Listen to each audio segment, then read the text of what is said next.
Welcome to Mufti Muhammad Nadeem Hussaini official YouTube channel. Mufti صاحب کے channel کو سبسکرائب کریں تاکہ ہر آنے والی ویڈیو سے باخبر رہیں۔ مانگنے پہ ایک قرآن پاک سے یہ آیت دلیل کے طور پر کہ وَلَا تُصَلِّ عَلَىٰ أَحَدٍ مِّنْهُمْ مَاتَ أَبَدًا وَلَا تَقُمْ عَلَىٰ قَبْرِهِ کہ پیارے پیغمبر صلی اللہ علیہ وسلم نے جب عبداللہ بن ابی منافق کا جنازہ پڑھانے کے لیے تشریف لے گئے تو اللہ رب العالمین نے یہ آیت نازل فرما دی۔ جب یہ آیت نازل فرمائی تو اس کے اندر کیا فرمایا؟ وَلَا تُصَلِّ عَلَىٰ أَحَدٍ مِّنْهُمْ مَاتَ، اے میرے محبوب ان میں سے کوئی بھی مرے، منافقین میں سے کوئی مرے تو لا تصلی، آپ نے نماز جنازہ نہیں پڑھنی، اور ولا تقم علی قبری، اور ان کی قبر پہ کھڑے بھی نہیں ہونا۔ کھڑے ہونے سے مراد جو نبی علیہ الصلوۃ والسلام دعا مانگتے تھے قبر پہ، تو فرمایا گویا جنازہ کے اندر دو چیزیں، نمبر ایک تو نماز جنازہ، اور نمبر دو قبر پہ دعا۔ جب نماز جنازہ اور دعا یہ دو چیزیں ہیں تو پیارے پیغمبر صلی اللہ علیہ وسلم کو اللہ رب العالمین نے دونوں چیزوں سے منع فرما دیا۔ تو پتہ یہ چلا کہ ایک نماز جنازہ ہے اور دوسرا قبر پہ دعا ہے۔ تو نبی علیہ الصلوۃ والسلام عام طور پہ ہر قبر پہ دعا مانگتے تھے اور فرماتے تھے کہ اب اپنے بھائی کو تم نے دفن کر دیا ہے، اس اپنے بھائی کے لیے دعا بھی مانگو کہ اب اسے سوالات کیے جائیں گے۔ تو میرے دوست صاف یہ روایات کے اندر موجود ہے۔ تو لہٰذا رہی یہ بات کہ نبی علیہ الصلوۃ والسلام سے اگر کوئی یہ کہتا ہے کہ بھئی نبی صلی اللہ علیہ وسلم نے نماز جنازہ کے فوراً بعد دعا مانگی ہے تو الفاظ بھی وہ دکھا دے پھر ہمیں، صاف سی بات ہے، ٹھیک ہے۔ نبی علیہ الصلوۃ والسلام سے سونے کی دعا منقول ہے، تو کون سی دعا ہے؟ اللہم بسمک اموت واحیا۔ بیت الخلاء میں جانے سے پہلے کی دعا موجود ہے، اللہم انی اعوذ بک من الخبث والخبائث۔ واش روم سے نکلنے کی دعا موجود ہے، الحمدللہ الذی اذھب عنی الاذی وعافانی۔ سو کر اٹھنے کی دعا منقول ہے، الحمدللہ الذی احیانا بعدما اماتنا والیہ النشور۔ سفر کی دعائیں منقول ہیں، حضر کی دعائیں منقول ہے، سفر سے واپسی کی دعا منقول ہے، کسی کے ہاں دعوت کھانی ہے اس کی دعا منقول ہے، کوئی کسی کے ساتھ احسان کرے اس کی دعا منقول ہے۔ تو میرے دوست پتہ یہ چلا کہ اگر محبوب صلی اللہ علیہ وسلم جو بھی عمل کر کے دکھاتے، وہ جو بھی مطلب حکم دیتے کر کے دکھاتے، اور عام طور پر جو بھی دعا بتاتے اس دعا کے الفاظ بھی بتاتے۔ اگر نبی صلی اللہ علیہ وسلم سے نماز جنازہ کے بعد دعا مانگنے کا ثبوت ہے تو نبی صلی اللہ علیہ وسلم سے وہ کون سے الفاظ ہیں، کن الفاظ میں دعا مانگی، وہ الفاظ ہی دکھا دے ہمیں۔ تو پتہ یہ چلا کہ نماز جنازہ کے بعد فوراً نبی صلی اللہ علیہ وسلم نے نماز جنازہ کے دعا نہیں مانگی بلکہ قبر پہ دعا مانگی ہے جا کے۔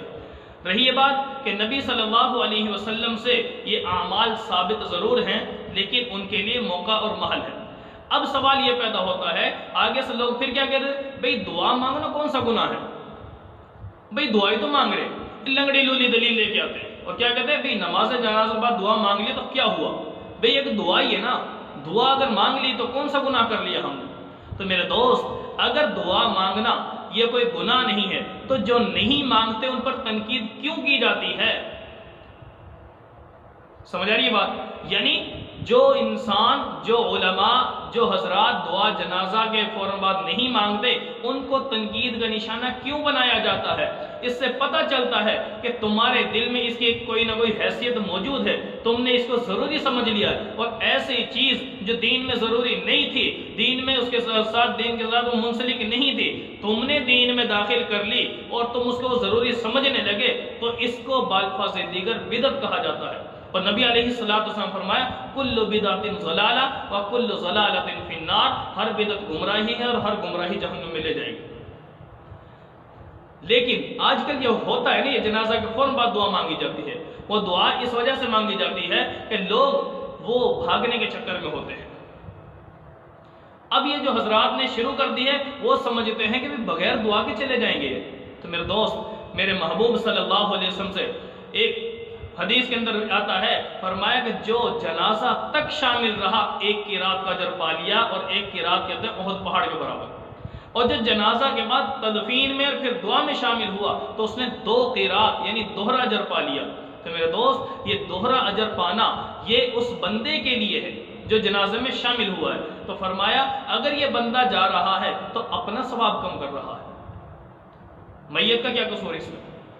لیکن بندوں کے اس جانے کی وجہ سے بندوں کے بھاگنا ہے جو، ان لوگوں کی وجہ سے نماز جنازہ کے دفن پڑھ کر تدفین کے بعد جو دعا مانگی جاتی ہے اس دعا کو وہاں سے اٹھا کر فوراً بعد نہیں لایا جا سکتا۔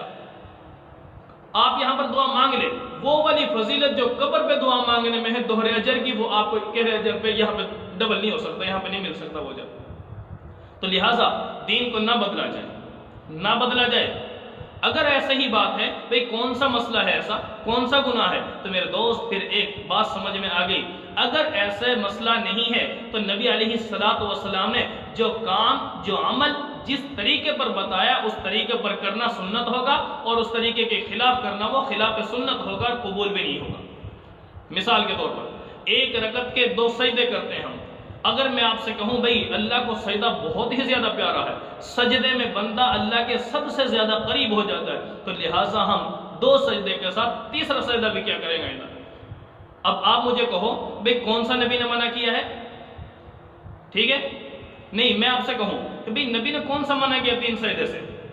2 سجدے کرنے کا حکم ہے، تیسرے سجدے سے منع نہیں کیا، تو لہٰذا ہم 3 سجدے کریں گے۔ تو آپ سب کہیں گے کہ بھئی 3 سجدے کرنے سے نماز نہیں ہوگی، کیوں؟ ہمارے نبی نے صرف 2 سجدے بتائے، تیسرا نہیں بتایا۔ تو میرے دوست ایسے ہی ہمارے نبی نے ہر عمل ہمیں کر کے بتایا ہے، جتنا بتایا جہاں پہ بتایا اس کے مطابق اس کو کرنا سنت ہوگا، اور اسی کے مطابق ہماری طرف سے عمل قبول ہوگا۔ جس عمل پہ نبی کے طریقے کی سنت کی مہر موجود ہوگی، وہ طریقہ وہ سنت وہ عمل ہماری طرف سے اللہ تعالیٰ قبول فرمائیں گے۔ جو ہمارے نبی کے طریقے خلاف ہوگا، خلاف سنت ہوگا، اور اپنا مرضی کا طریقہ اس میں داخل کر دیا جائے گا، تو میرے دوست نبی علیہ السلام کی سنت کی مہر موجود نہیں ہوگی تو اللہ کی رد فرما دیں گے۔ تو لہٰذا دین میں آئے دن نئی نئی قسم کے رسومات، بدعات، ان چیزوں کا دخول ہوتا جا رہا ہے، لہٰذا دین پر اسی پر صبر کر لیں، اسی پر بس کر لیں، اور اپنے آپ کو بدعات سے بچانے کے ساتھ ساتھ سنت طریقوں پر لانے کی فکر کریں۔ اللہ رب العالمین سے دعا ہے اللہ تعالیٰ امت مسلمہ کو صحیح طور پر دین اسلام کو سمجھنا اور نبی کے طریقے کے مطابق عمل میں لانا سب کے لیے نصیب فرمائے۔ كانوا قليلا من الليل ما يهجعون وبالأسحار هم يستغفرون